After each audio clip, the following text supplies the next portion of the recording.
ধর্ম, সেই ধর্মের অনুসারী হওয়ার তৌফিক দান করেছেন, সেই আল্লাহ তাআলা দরবারে কালিমাতুশ শুকর আদায় করি, সকলেই পড়ি আলহামদুলিল্লাহ। অতঃপর অসংখ্য দরুদ ও সালাম অনন্তকাল পর্যন্ত বর্ষিত হোক আমাদের প্রাণ প্রিয় রাসূলের উপর। ইসলাম ধর্ম কি, এটা কেমন, এই বিষয়ে যিনি বিশদ ব্যাখ্যা এবং নিজের আদর্শ দিয়ে ইসলাম ধর্মকে বুঝাই গিয়েছেন, সেই রাসূলের শানে দরুদ ও সালাম পাঠ করি, সকলেই পড়ি সাল্লাল্লাহু আলাইহি ওয়াসাল্লাম। আজকে আমি সূরা হামিম সেজদা থেকে কয়েকটি আয়াতে কারিমা তেলাওয়াত করেছি এবং ছোট্ট দুইটি হাদিস পাঠ করেছি। এই আয়াত এবং হাদিসকে সামনে রেখে ইসলামের দাওয়াতের পদ্ধতি বিষয়ে কিছু কথা বলবো। এই আয়াতে কারিমার মধ্যে সেই বিষয়েই আলোচনা করা হয়েছে, যদি আল্লাহ তাআলা তৌফিক দান করেন। আলোচনার শুরুতে আমাদের বিষয়ের উপরে আগে একটা আলোচনা করব মাসালা, যে মাসালাটা অনেক সময় অনেককে আমরা ভুল দেখি। উদাহরণস্বরূপ, জামাত চলতেছে, আমরা পরে আসছি, এসে জামাতে অংশগ্রহণ করব। শরীয়তের মাসালা হলো ইমামকে জামাত যে অবস্থায় পাওয়া যায় সেই অবস্থায় কি করা, অংশগ্রহণ করা। সেই অবস্থায় ইমাম যদি সেজদার মধ্যে থাকে তাহলে সেজদায় চলে যাওয়া, ইমাম যদি বৈঠকের মধ্যে থাকে বৈঠকে চলে যাওয়া, ইমাম যদি রুকুর মধ্যে থাকে রুকুতেই দেওয়া, ইমাম যদি দাঁড়ানো অবস্থায় থাকে, এই তো চারটেই তো অবস্থা। মূল অবস্থা কয়টা নামাজের? দাঁড়ানো, রুকু, তারপরে সেজদা, বৈঠক। এই চারটা অবস্থার যে কোনো অবস্থায় ইমামকে পেলে সেই অবস্থায় এসে ইমামকে ধরা। এখন ধরার পদ্ধতি কি, ধরবো কেমনে? ধরার পদ্ধতি হলো, আমি এসে কাতারে অংশগ্রহণ করব, অংশগ্রহণ করে যেই নামাজটা আমি পড়ব ওই নামাজের নিয়ত মনে মনে করে আল্লাহু আকবার তাকবীরে তাহরিমা বলে আমি হাত বাঁধব। কি করব? প্রথম কাজ কি? প্রথমে মনে মনে নিয়ত, এরপরে কান পর্যন্ত হাত উঠায়ে আল্লাহু আকবার তাকবীরে তাহরিমা, এই তাকবীরকে বলা হয়, এই তাকবীরে তাহরিমা বলে হাত বাঁধব। বাঁধার পরে ইমাম যে অবস্থায় আছে সেই অবস্থায় চলে যাব। না, কোনো ছানা নেই এখানে, কোনো ছানা নাই, আউযুবিল্লাহ বিসমিল্লাহ কিচ্ছু নাই। ইমাম তো রুকুতে আছে, আপনার ছানা পড়ার সময় আছে, তো ছানা পড়বেন কোত্থেকে? এখানে ছানা নাই। প্রশ্ন যখন করছেন ছানার মাসলাটা বলি। ছানার মাসলাটা হলো কখন? ইমাম যখন প্রথম নামাজ শুরু করছে, এই শুরু করার সাথে সাথে আপনিও কি করছেন? শুরু করছেন, ওই সময় আপনি ছানা পড়বেন। ইমাম নামাজ যখন শুরু করছে, আপনিও সাথে সাথে কি করছেন? নামাজ শুরু করছেন। তখন ইমাম ছানা পড়ে না, তখন আপনিও কি পড়বেন? এই টাইম ছাড়া অন্য যখনই ইমামেরকে ধরবেন তখন আর ছানা পড়ার কোনো স্কোপ আপনার, এই টাইম ছাড়া। ইমাম সূরা ফাতিহা পড়তেছে, আপনি এসে কি করলেন? শরীক হলেন, আর ছানা পড়া না, প্রয়োজন, সুযোগই নেই, প্রয়োজন না, পড়াই যাবে না, নিষেধ। ইমাম কেরাত পড়তেছে, তখন আপনি এসে কি করলেন? নামাজে অংশগ্রহণ করলেন, নিয়ত করে তাকবীরে তাহরিমা বেঁধে অংশগ্রহণ করলেন, তখন আর ছানা পড়া। তাহলে ছানা পড়ার সুযোগ মাত্র কখন? প্রথমে। কেরাত শুরু হয়ে গেলে আর ছানা পড়া যাবে না। তাহলে আমি যে মাসলা বলতেছিলাম, যে অবস্থায় ইমাম থাকুক, নিয়ত করে মনে মনে নিয়ত করে আল্লাহু আকবার তাকবীরে তাহরিমা বলে ইমামের ওই অবস্থায় ধরা। রুকুত থাকলে রুকু ধরবেন, সেজদায় থাকলে সেজদা ধরবেন। অনেককেই দেখা যায় ইমাম হয়তো বৈঠকে আছে, উনি এসে সরাসরি বৈঠকে বসে গেল, তাকবীরে তাহরিমা নাই, তাকবীরে তাহরিমা না বলে ডাইরেক্ট এসে ইমামের সাথে বসে গেল, নামাজ হবে না। এ তো শুরুই করেনি নামাজ, কি করে নাই? তাকবীরে তাহরিমা ছাড়া নামাজ কি হয় না? শুরু হয় না। তাহলে আমার শুরু, রুকুতে আছে, তাকবীরে তাহরিমা নাই, ডাইরেক্ট এসে রুকুতে গেল, নামাজ শুরুই হয়নি। এক কথায় তাকবীরে তাহরিমা ছাড়া কেউ যদি নামাজের কোনো অংশগ্রহণ করে, নামাজ শেষ করে, তাহলে তার নামাজ হবে না। এটা ভালো করে খেয়াল রাখতে হবে। এক, দাঁড়ানো অবস্থায় যদি ইমামকে পেয়ে যান, তাহলে ইমামকে যেই রাকাতে পেয়েছেন ওই রাকাত আপনি পেয়ে গেলেন। দাঁড়ানো অবস্থায় ইমামকে প্রথম রাকাত পাইছেন, দ্বিতীয় রাকাত পাইছেন, তাহলে দ্বিতীয় রাকাতে আপনার কি হবে? গণ্য হবে। যদি রুকু অবস্থায় ইমামকে পান, কি অবস্থায়? তখন ওই রাকাত গণ্য হবে কি না প্রশ্ন। আপনি কিন্তু সূরা দাঁড়ানো পান নাই, পুরো দাঁড়ানোটাই ইমামকে পান নাই, পাইছেন কোন অবস্থায়? রুকু অবস্থায় যদি ইমামকে পান, এই পাওয়ার অর্থ হলো কমপক্ষে সুবহানা রব্বিয়াল আযীম একবার পড়া পরিমাণ সময় ইমামকে পাইতে হবে। অনেক সময় রুকু অবস্থায় আপনি যাইতেছেন আর ইমাম কি হয়ে গেছে, তখন রুকু পাওয়া হয়নি। ইমামকে রুকুর মধ্যে কমপক্ষে সুবহানা রব্বিয়াল আযীম একবার বলা পর্যন্ত ইমামকে পেতে হবে। এতটুক টাইম যদি রুকু পান, তাহলে আপনি রুকু পেয়েছেন, এটা গণ্য হবে। আপনিও রুকু যাইতেছেন, ইমামও কি করতেছে, হয় না এরকম? এরকম স্বাভাবিক তো, হওয়াই স্বাভাবিক। তাহলে ওই রুকু আপনি পেয়েছেন, এটা গণ্য হবে না। রুকু যদি আপনি পান, যেটা রুকুর পরিমাণ বলা হলো, তাহলে রাকাত পেয়েছেন, এটা গণ্য হবে। হাদিসে আছে, মান আদরাকা রুকুআন ফাকাদ আদরাকা রাকাতান। যে ব্যক্তি রুকু পেল, সে কি পেল? রাকাত পেল। তাহলে দ্বিতীয় রাকাতের রুকু যদি পান, দ্বিতীয় রাকাত আপনি পাইলেন। যদি প্রথম রাকাতের রুকু পান, প্রথম রাকাতে পেয়ে গেলেন। যদি রুকু না পান, রুকু পাওয়ার সময় ইমাম যাওয়ার সময় ইমাম সাহেব উঠে গেছে, তখন আপনার ওই রাকাত আর গণ্য হবে না। তবে আপনি বাকি ইমামের সাথে বাকি অংশগুলো আদায় করবেন। যেমন সেজদা, সেজদার সময় সেজদা করবেন, কিন্তু সেজদা অংশগ্রহণ করলেও ওই রাকাত গণ্য হবে না। এখন বলবেন রাকাত যেহেতু গণ্য হবে না, আমি দাঁড়িয়ে থাকি, ইমাম সাহেব উঠুক দ্বিতীয় রাকাতের জন্য, তখন আমি ইমাম সাহেবকে ধরব না। এই টাইম দাঁড়িয়ে থাকা শরীয়ত সম্মত নয়। কারণ জামাতে এসে জামাতে যে অবস্থায় পাবেন, এই অবস্থায় জামাত ধরার জন্য শরীয়তের নির্দেশ দেওয়া হয়েছে। এই কথাটা আমরা খুব খেয়াল করব। রুকু কতটুকু পেলে রুকু পাওয়া হয়, আর তাকবীরে তাহরিমা ছাড়া নামাজ অংশগ্রহণ করলে নামাজ কি হয় না, তার নামাজ হয় না। আল্লাহ তাআলা এই মাসালা বুঝে আমল করার তৌফিক দান করেন। তাকবীরে উলা তো গত জুমায় বলছি, তাকবীরে উলা তো প্রথম তাকবীর। উলা মানে কি? প্রথম। প্রথম আল্লাহু আকবার যে প্রথম তাকবীর বলা হয়, এই তাকবীরকেই তাকবীরে উলা বলা হয়। এই তাকবীরের আরেক নাম হলো তাকবীরে তাহরিমা, যেটার নাম তাকবীরে উলা, এটাই কি তাকবীরে তাহরিমা। তাকবীরে উলার সাথে নামাজ পড়ার অর্থ কি?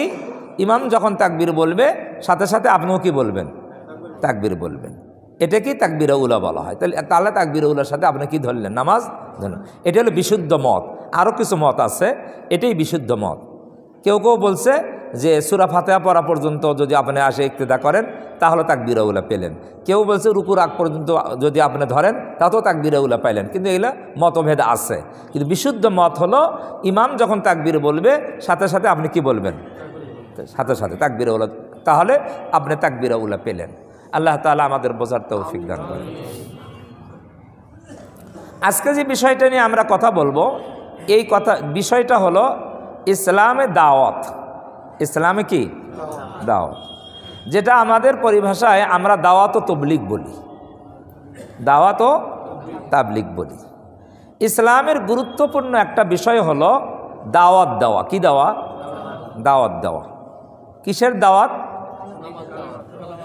হ্যাঁ, কালেমার দাওয়াত। কেউ বলবে কালেমার দাওয়াত, কেউ বলে দিনের দাওয়াত, কেউ বলে নামাজের দাওয়াত। আসলে দাওয়াতটা হলো পুরা ইসলামের দাওয়াত। কিসের? পুরা ইসলাম। এই কথাটা কোথায় আছে?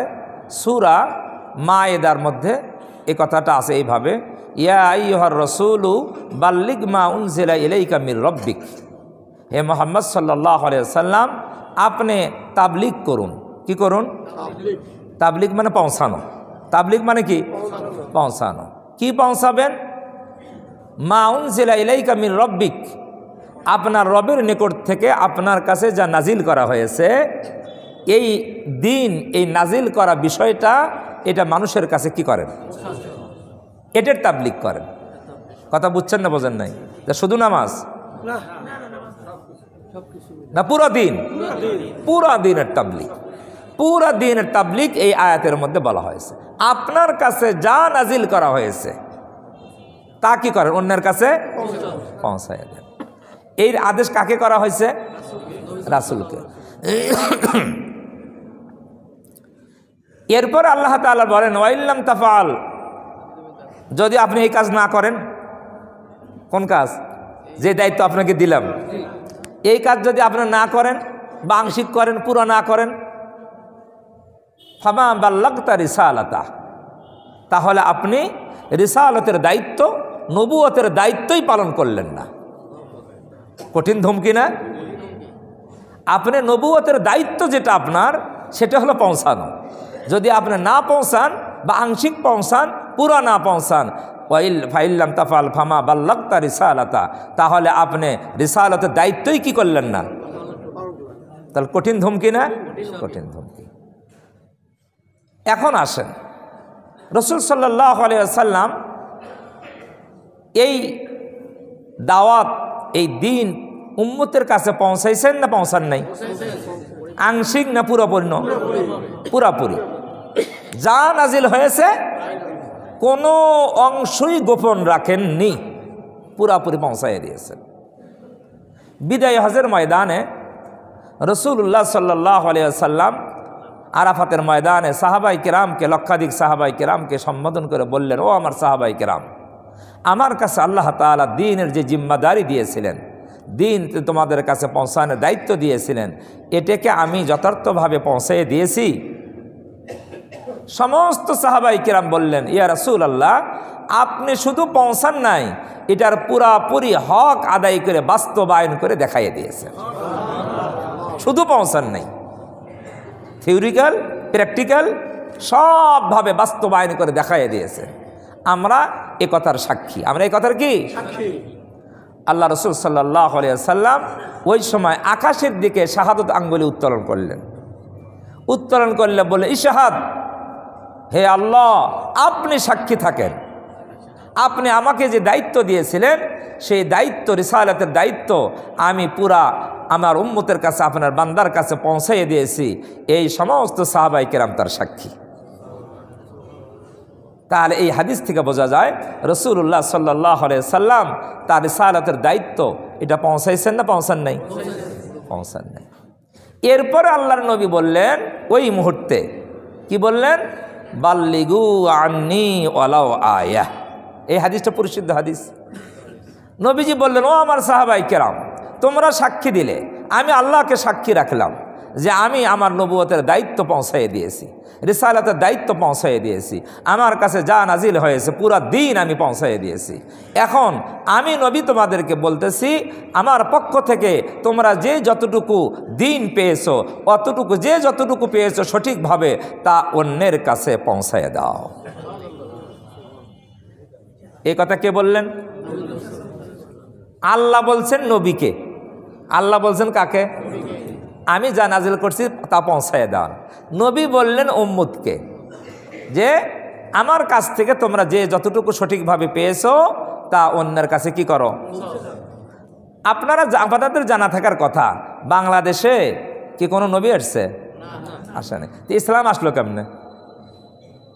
দিন আসলো কিভাবে বলেন? নবী তো আসে নাই, এ কাজ তো নবীর ছিল। নবী তো আসে নাই, দিন ইসলাম আমরা পাইলাম কোত্থেকে বলেন? হ্যাঁ, এই দেশে প্রথমে ওই যে বিদায় হজের পরে তখন ওখান থেকেই সাহাবায়ে লক্ষাধিক সাহাবায়ে কেরাম, ইতিহাস প্রমাণ করে 10,000-এর মতন, কত 10,000-এর মতন সাহাবায়ে কেরাম মক্কা মদিনায় ছিলেন। কত? মাত্র 10,000। 1 লাখের মধ্যে মাত্র 10,000। আর বাকি সমস্ত সাহাবায়ে কেরাম পৃথিবীর আনাচে কানাচে ওই বিদায় হজ থেকেই রওনা দিয়ে চলে গিয়েছে। তাদের অধিকাংশই আর দেশে কি হয়নি, ফেরে নাই।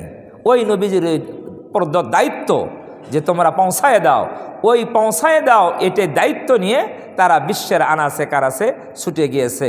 ওই সাহাবায়ে কেরামের কদম এই বাংলাদেশের জমিনেও পড়েছে। তাদের এই দাওয়াতেই এই দেশের মানুষ কি পেয়েছে? ইসলাম পেয়েছে। কথা বুঝে আসছে না আসে নাই? চীন সুদূর চীনে সাহাবায়ে কেরামের জামাত চলে গিয়েছে ইসলামের দাওয়াত নিয়ে। সুদূর আফ্রিকার জঙ্গলে সাহাবায়ে কেরামের জামাত চলে গিয়েছে ইসলামের দাওয়াত নিয়ে। বিশ্বের আনাচে কানাচে সাহাবায়ে কেরামের এক জামাত যাইতে যাইতে সামনে সাগর পড়ে গেছে। সেখানে যারা লোক আছে তাদেরকে জিজ্ঞাসা করছে, এই সাগরের ওই পারে কি কোনো মানুষ আছে, জনবসতি আছে? লোকজন বলে আমরা তো জানি না ওই পারে লোকজন আছে কি না। সাহাবায়ে কেরাম বলেন, আমরা যদি জানতাম সাগরের ওই পারেও মানুষ আছে তাহলে ওখানেও আমরা দ্বীনের দাওয়াত পৌঁছাইয়া দিতাম। এই ছিল দ্বীন পৌঁছার মাধ্যম। সাহাবায়ে কেরাম তাদের জামানায় তারা যতটুকু যেভাবে পারছে পৌঁছায় দিয়েছে। এরপরে সাহাবায়ে কেরামের জামাত তো 100 হিজরি পর্যন্ত। কত হিজরি? 100 হিজরি। তারপরে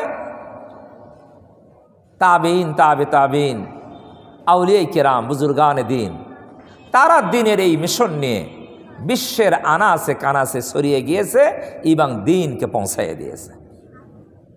আমাদের এই দেশে সাহাবায়ে কেরামের পরে যারা দ্বীন পৌঁছাইছেন তারা হলেন শাহজালাল রহমতুল্লাহ আলাই, শাহ পরান রহমতুল্লাহ আলাই, শাহ মখদুম রহমতুল্লাহ আলাই, শাহ কারামত আলী রহমতুল্লাহ আলাই। এইরকম জগৎ বিখ্যাত আউলিয়া কেরাম এই দেশে দ্বীনের দাওয়াত, দ্বীনের প্রচার নিয়ে তারা এই দেশে এসেছেন এবং এসে তারা আর ফিরে যাননি। তাদের কবর এই দেশেই রচিত হয়েছে। এখনো কবর আছে না নেই? হ্যাঁ, আমরা তো বুঝি না যে আমাদের এই সমস্ত আউলিয়া কেরাম আসলে কি মিশন নিয়ে তারা এসেছিল। তাদের মিশন একটাই ছিল যে দ্বীনের দাওয়াত, নবীজির দায়িত্ব দেওয়া দায়িত্ব, বাল্লিগু আন্নী ওয়ালাউ আয়া, এই দায়িত্ব তারা নিজেদের জীবনকে বাজি রেখে কত কষ্ট মুজাহাদা করে তারা এই দ্বীনের পৃথিবীর আনাচে কানাচে এই আউলিয়া কেরাম দ্বীনের দাওয়াত পৌঁছাইয়ে দিয়েছে। ঠিক না বে ঠিক? প্রমাণ আছে না নাই? এখনো তাদের কবর প্রমাণ হয়ে আছে। এরপরে এটাই তো আউলিয়া কেরামের মাধ্যমে এই দেশে দাওয়াত আসছে। তারপরে ধরেন 100 বছর আগের কথা, ভারতের দিল্লির মেওয়াত এলাকার একজন মাওলানা, হজরত মাওলানা ইলিয়াস রহমতুল্লাহ আলাইহি, উনি দেওবন্দের ফাজেল ছিলেন। দেওবন্দ থেকে লেখাপড়া শেষ করছেন, দেওবন্দ মাদ্রাসা ভারতের উত্তরপ্রদেশে। উনি একজন পীর ছিলেন। কি ছিলেন? এটা আমরা অনেকেই জানি না। উনি কি ছিলেন? পীর। পীর মুরিদির মাধ্যমে ইসলামের দাওয়াত দেওয়া হয় না? হয়। পীর মুরিদির মাধ্যমে ইসলামের দাওয়াত দেওয়া হয়। উনি এক সময় চিন্তা করলেন যে আমি যে পীর মুরিদি করি, আমারও পীর আছে, আমারও মুরিদ আছে, কিন্তু এখানে তো সীমিত মানুষের কাছে ইসলাম পৌঁছে।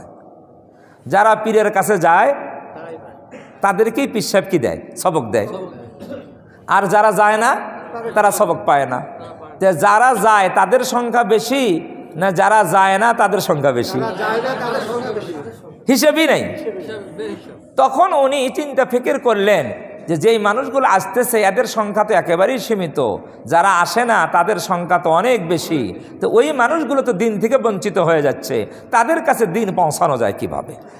এই চিন্তা ফিকির উনি শুরু করলেন। এই চিন্তা ফিকির করতে করতে আল্লাহ পাক ওনার অন্তরের মধ্যে ইলহাম করলেন। কি করলেন? এটা হাদিসের ভাষা, ইলহাম। ইলহাম বলা হয় নবুয়তের 46 ভাগের 1 ভাগকে।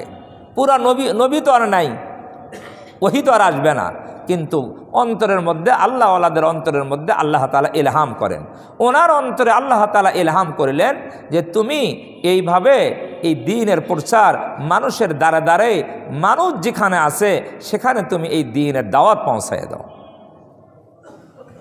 এরপরে উনি যেহেতু আলেম, উনি একজন বিজ্ঞ পীর, বিজ্ঞ আলেম, উনি এই কাজটা আস্তে আস্তে শুরু করলেন যে আমরা কয়েকজন একত্র হয়ে আমরা অন্য জায়গায় যাব, সেখানকার মানুষের কাছে কি করব? দ্বীনের দাওয়াত পৌঁছাইয়া দেব। আবার সেখান থেকে আরেক জায়গায় যাব, গিয়ে সেখান থেকে আবার দ্বীনের দাওয়াত কি করব? পৌঁছাইয়া দেব। তো এই দ্বীনের দাওয়াত দিব, তো দাওয়াত দেওয়ার জন্য তো আলেম হওয়া দরকার। কি হওয়া দরকার? কারণ যে দ্বীন জানে সেই তো দ্বীন পৌঁছাবে। যে দিন জানে না সে পৌঁছাবে কিভাবে? কথা বোঝেন নাই? আর দিনের দাওয়াত তো এটা পুরা যা নাজিল হয়েছে তা পুরোপুরি পৌঁছানো। তখন উনি আলেম, যতটুকু আলেমের দরকার অতটুকু পাইলেন না, যেই পরিমাণ দরকার ওই পরিমাণ পাইলেন না। না পেয়ে কালে আলেমরা তো অন্য কাজে ব্যস্ত। আলেমদের কাজ আছে না নাই? কি কাজ? কোনো কাজ নাই। আলেমদের দরকার আছে না নাই? আমাদের অনেকেই বুদ্ধিজীবীরা বলে আলেমদের কোনো দরকার নেই, এরা সমাজের বোঝা। অনেকেই এই কথা বলে। যারা এই কথা বলে আর বিশ্বাস করে তাদের ঈমান নাই। যদি বিশ্বাস করে এই কথা বলে তারা বেঈমান হয়ে গিয়েছে। রাসূলুল্লাহ সাল্লাল্লাহু আলাইহি সাল্লাম বলেছেন, আল উলামা ওয়ারাসাতুল আম্বিয়া, আলেমগণ নবীদের ওয়ারিস। কার ওয়ারিস? নবীজি বলেন, আমি দিনার দিরহাম রেখে যাই নাই, টাকা পয়সা না। নবীজি টাকা পয়সা রেখে গেছে? টাকা পয়সার ওয়ারিস না, এলেমের ওয়ারিস। কিসের? আমি যে এলেম রেখে গেলাম এই এলেমের ওয়ারিস হলো ওলামায়ে কেরাম। তো ওলামাদের সংখ্যা বেশি না আওয়াম যারা আলেম নন তাদের সংখ্যা বেশি? সর্বযুগেই এটা হবে। তাহলে দ্বীনের ব্যাপারে আলেমদের জিম্মাদারি কি বেশি? দ্বীনের ব্যাপারে আলেমদের জিম্মাদারি বেশি, কারণ তাদের উপরে সরাসরি নবীর পক্ষ থেকে ওয়ারিস বলা হয়েছে। সরাসরি নবীর পক্ষ থেকে কি বলা হয়েছে? ওয়ারিস বলা হয়েছে। এই জন্য দ্বীনের ব্যাপারে আলেমদের জিম্মাদারি বেশি। আচ্ছা বলেন, এখন পর্যন্ত আমরা যে নামাজ পড়ি, এই নামাজের ইমামতি করে কারা? হ্যাঁ, নাকি আলেম ছাড়া? পৃথিবীতে যত মসজিদ যারা ইমামতি করে, ইমাম খতিব, তারা কি আলেম না আলেম নয়? হ্যাঁ, আলেম যদি না থাকে তাহলে ইমামতি চলবে? হ্যাঁ, জামাত চলবে? মুসল্লিদের মধ্যে অধিকাংশ মুসল্লি এমন আছে যে এই ব্যক্তিকে বললে যে ভাই আজকের দিনের খুতবাটা দেন তো, খুতবা পড়ান, 2 রাকাত জুমার নামাজ পড়ান, অধিকাংশ মুসল্লি ঠিক বললাম না? ঠিক বললাম? আমি আপনাদেরকে অপমান করতেছি না, এটাই স্বাভাবিক। এটাই কি স্বাভাবিক? তাহলে আলেমরা দ্বীনকে ধরে রাখছে কিনা? দ্বীনের বহুত বড় জিম্মাদারি, এই দায়িত্ব আলেমরা পালন করতেছে কিনা? না, পালন করতেছে না।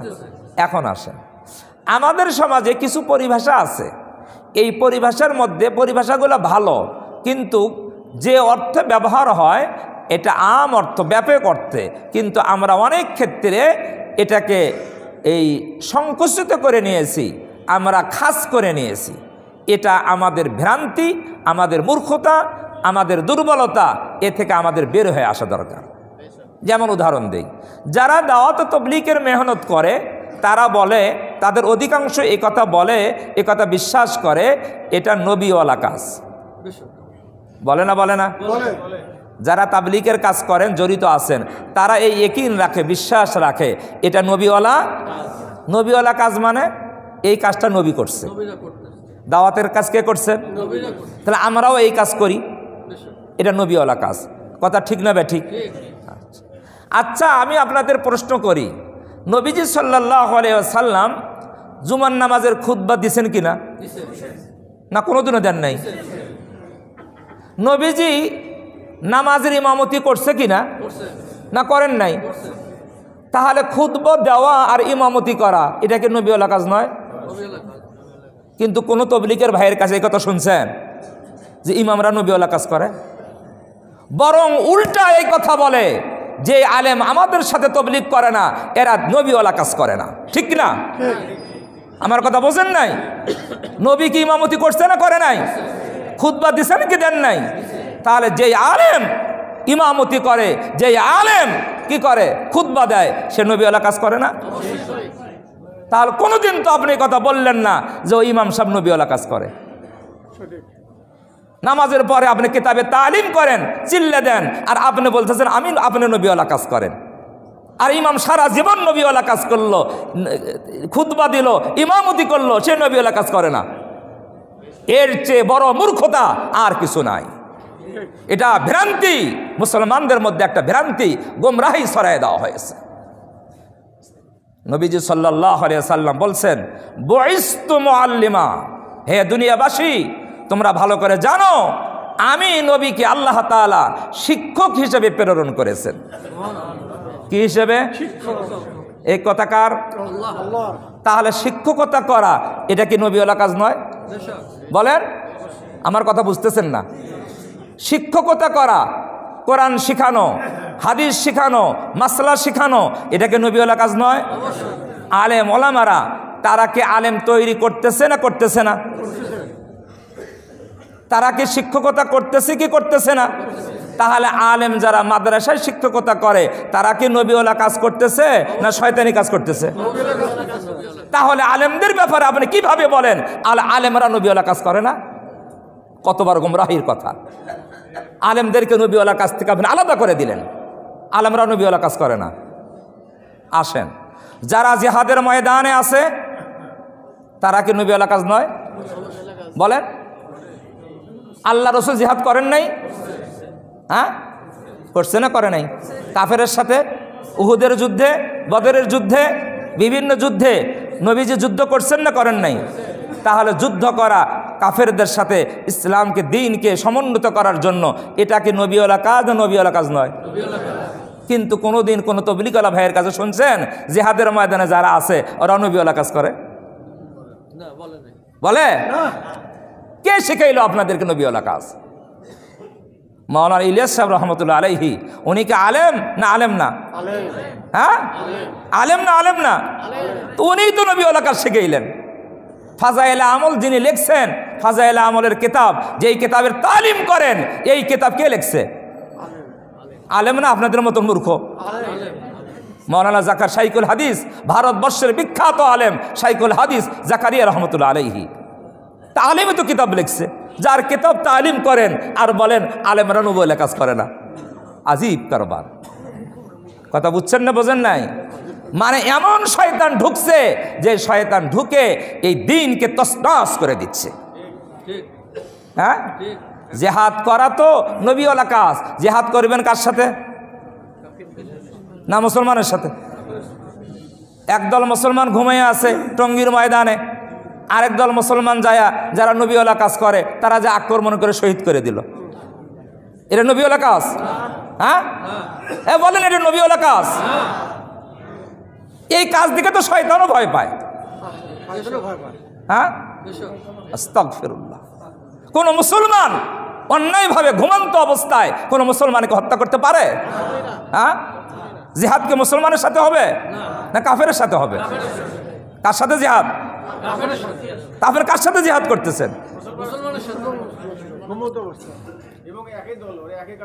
আস্তাগফিরুল্লাহ, আস্তাগফিরুল্লাহ। আপনারা আমাদের এই বাংলাদেশে ইসলামের কি ভালো মেসেজ বিশ্বে আমরা পৌঁছাইতেছি? এটা কি ভালো মেসেজ না মন্দ? আপনারা জানেন ইলিয়াস সাহেব রহমতুল্লাহ আলাইহি তবলিগ পরিচালনা করতে গিয়ে 6টা উসুল কায়েম করেছেন। কয়টা উসুল শুনছেন তো? 6 উসুল। উসুল মানে নীতি, আদর্শ। 6টা নীতিতে তবলিগ চলবে। কয় নীতি? 1 নম্বর কালেমা। 1 নম্বর কি? লা ইলাহা মুহাম্মাদুর রাসূল। 2 নম্বর নামাজ। 2 নম্বর কি? 3 নম্বরে এলেম ও জিকির। এলেম, এই দুইটা একসাথে করছে, এলেম ও। তার মানে কি? এর ব্যাখ্যা আছে। কারণ যেই এলেমের মধ্যে জিকির নাই ওই এলেমের কোনো গুরুত্ব নাই।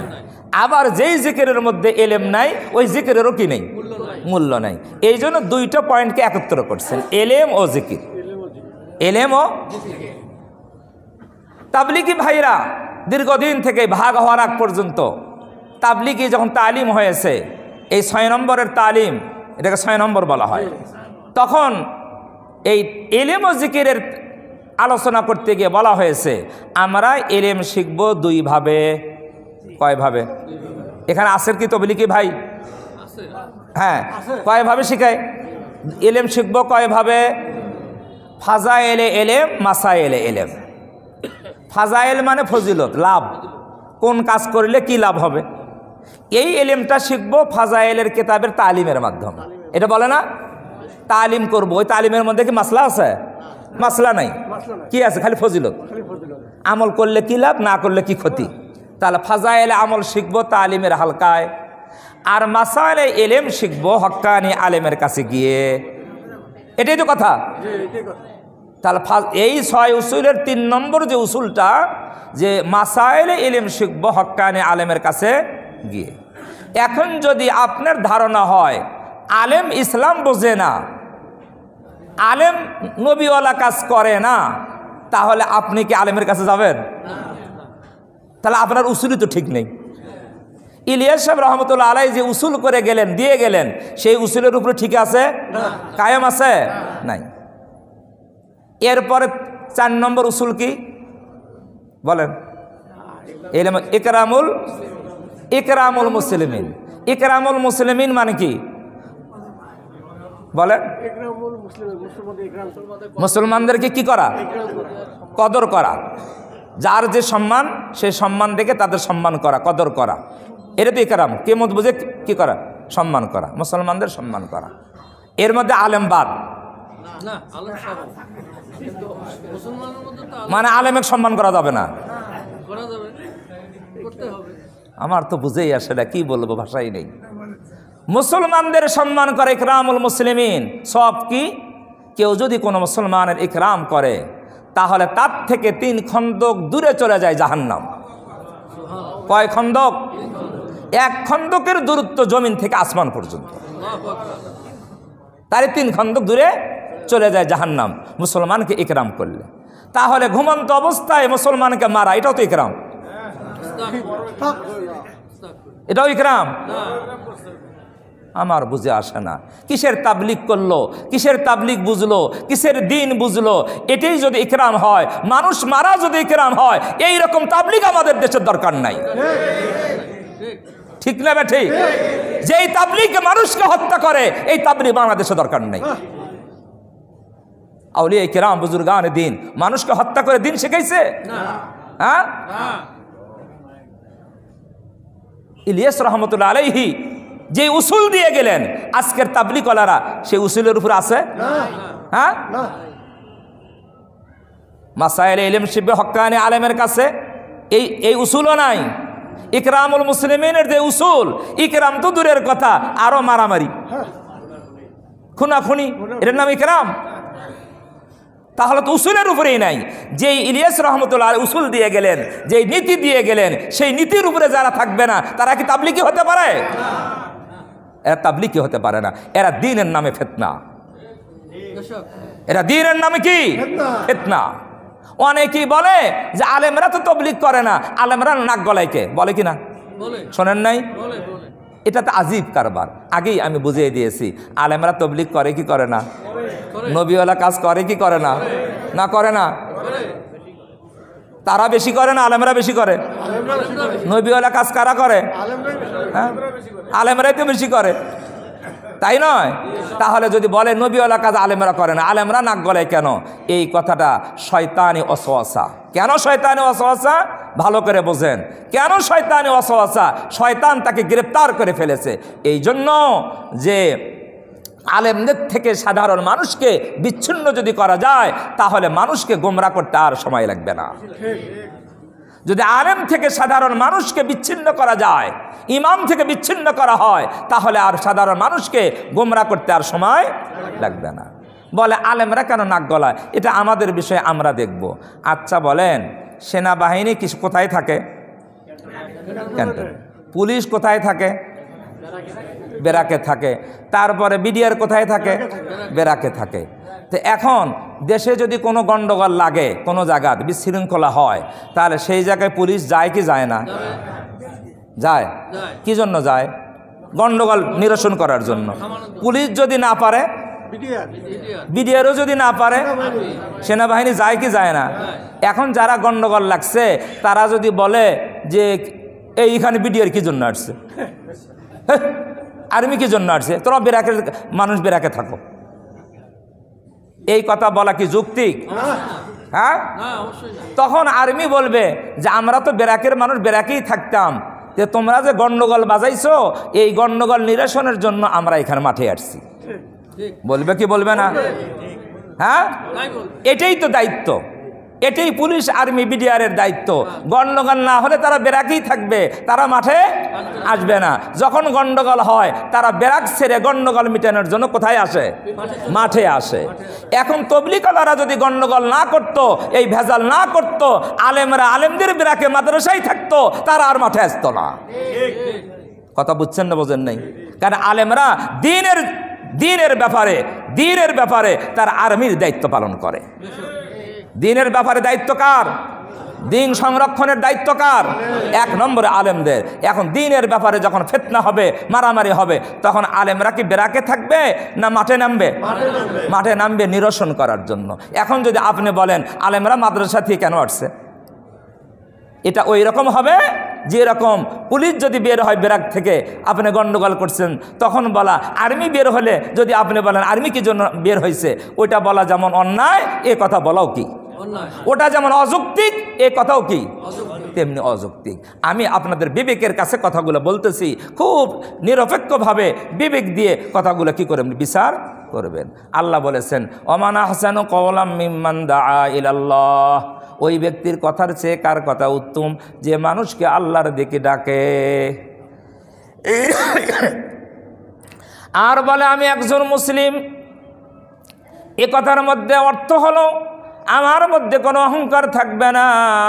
আমি যে মুসলিম, আমি অহংকার করব না, আমি অন্যকে ইসলামের দিকে আহ্বান করব, আল্লাহর দিকে আহ্বান করব, আমি মুসলিম এ কথাও আমি প্রকাশ করব। এরপরে আল্লাহ বলেন ওয়ালা তাস্তাবিল হাসানাতু ওয়ালা সাইয়্যা, ভালো আর মন্দ সমান হতে পারে না, ভালো আর মন্দ কোনোদিন সমান হতে পারে না। ভালো আর মন্দে যদি দ্বন্দ্ব লেগে যায়, ভালো আর মন্দ যদি দ্বন্দ্ব লেগে যায়, নিরসনের উপায় আমার আল্লাহ বলে দিয়েছেন ইদফা বিল্লাতি হিয়া হাসান, ইদফা বিল্লাতি হিয়া হাসান। তোমার মধ্যে তোমার এক ভাই প্রতিপক্ষ যদি তোমার সাথে মন্দ আচরণ করে, তাহলে তুমি মন্দ দিয়ে প্রতিহত করো না, তুমি ভালো দিয়ে প্রতিহত করো। কার কথা?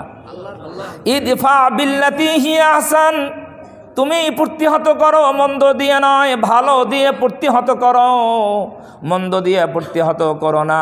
আর তুমি যদি ভালো দিয়ে প্রতিহত করতে পারো, মন্দের বদলায় মন্দ যদি প্রতিহত না করো, আমার আল্লাহ বলেন কান্নাকা ওয়ালিয়ুন হামিম, ইদফা বিল্লাতি আহসান ফাইযাল্লাযী বাইনাকা ওয়া বাইনাহু আদাওয়াতুন কান্নাকা ওয়ালিয়ুন হামিম। তোমার মাঝে আর তার মাঝে যে দুশমনি সৃষ্টি হয়ে গিয়েছে, তুমি যদি ভালো দিয়ে মন্দকে প্রতিহত করো, তাহলে তোমাদের এই দুশমনিটা তোমাদের অন্তরঙ্গ বন্ধুত্বে পরিণত হয়ে যাবে, আর শত্রুতা থাকবে না। কি থাকবে না? বন্ধুত্ব পরিণত হয়ে যাবে। আজকে আমরা মন্দের বদলায় কি দিচ্ছি? মন্দ। আল্লাহ আমাদের বোঝার তৌফিক দান করেন। এরপরে আল্লাহ রাব্বুল আলামিন বলেন ওয়ামা ইলাক্কাহা ইল্লাল্লাযীনা সাবারু ওয়ামা ইলাক্কাহা ইল্লা যু হাজ্জিন আযীম। এই কাজটা করা আসলে এইটা ভাগ্যের ব্যাপার, কি কঠিন। মন্দের বদলায় ভালো দিয়ে জবাব দেওয়া, এই কাজটা সহজ না কঠিন? অনেক কঠিন। আল্লাহ বলেন এটা তারাই মাত্র পারে যারা হলো ধৈর্যশীল। ওমা ইলাক্কাহা ইল্লাল্লাযীনা সাবারু, যারা ধৈর্যশীল তারাই এই কাজটা করতে পারে, যে মন্দের বদলায় মন্দ না করে ভালো দিয়ে জবাব দেয়। কারা পারে? তাহলে যখন দ্বন্দ্ব লাগবে তখন কি আমি উত্তেজিত হব না ধৈর্য ধারণ করব? আল্লাহ বলতেছেন ধৈর্য ধারণ করতে হবে। যারা ধৈর্য ধারণ করতে পারবে তারাই মাত্র মন্দের বদলায় ভালো দিয়ে জবাব দিতে পারবে। এরপরে আল্লাহ আরও সুন্দর করে বলেন ওমা ইলাক্কাহা ইল্লা যু হাজ্জিন আযীম, এটা তারাই পারবে যারা হলো ভাগ্যবান। যারা কি? ভাগ্যবান। যু হাজ্জিন আযীম, যারা মহান ভাগ্যের অধিকারী, যারা ভাগ্যবান, নেক ভাগ্যবান, তারাই পারবে মন্দের জবাব তারা ভালো দিয়ে দিবে। আবু বকর রাদিয়াল্লাহু তাআলা আনহুর একটা ঘটনা মনে পড়ল। এক ব্যক্তি আবু বকর রাদিয়াল্লাহু তাআলা আনহুকে বললেন, তাকে গালি দিলেন, কি দিলেন?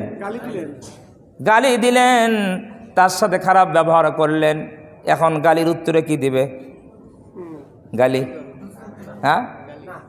আবু বকর রাদিয়াল্লাহু তাআলা আনহু বলেন, ও আল্লাহর বান্দা, তুমি যে আমাকে গালি দিলে, তোমার কথা যদি সত্য হয়, তোমার কথা যদি কি হয়, ভালো কথা বুঝেন, তোমার কথা যদি সত্য হয়, তুমি আমাকে মন্দ বলেছো, ওই মন্দ যদি আমার মধ্যে থাকে, মন্দ যদি আমার মধ্যে থাকে, তোমার কথা যদি সত্য হয়, আমি আল্লাহর কাছে দোয়া করি, আল্লাহ আমাকে ক্ষমা করে দেন।